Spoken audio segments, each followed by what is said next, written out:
বাংলাদেশে অস্থিতিশীল পরিস্থিতি তৈরি করতে পার্শ্ববর্তী দেশের গোয়েন্দা সংস্থার সহায়তায় বিভিন্ন রুট দিয়ে জাল নোট প্রবেশ করানো হচ্ছে বলে অভিযোগ উঠেছে।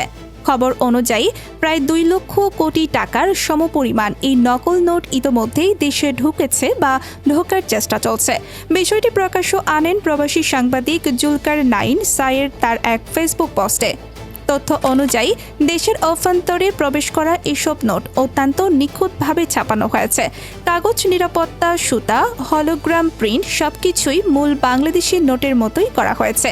এমনকি ব্যাংকের অনেক আধুনিক মেশিনও এই নকল নোট সহজে ধরতে পারছে না। বিশ্বস্ত সূত্রের দাবি, এই নকল নোটগুলো সরাসরি একটি দেশের নিজস্ব মুদ্রা ছাপানোর সরকারি ফ্যাসিলিটি থেকে প্রিন্ট করা হয়েছে, যা পরিস্থিতিকে আরও ভয়ঙ্কর করে তুলেছে। জুলকার নাইন সায়ের আরও জানান, এইসব জাল নোট বিশেষ ব্যবস্থায় দেশে পাচারকারীদের কাছে কম দামে বিক্রি করা হচ্ছে।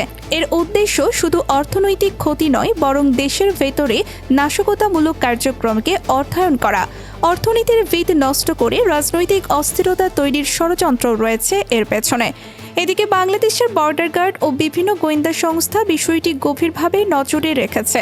সীমান্তে নজরদারি বাড়ানো হয়েছে এবং সন্দেহজনক লেনদেন পর্যবেক্ষণে ব্যাংক ও আর্থিক প্রতিষ্ঠানগুলোকে সতর্ক করা হয়েছে।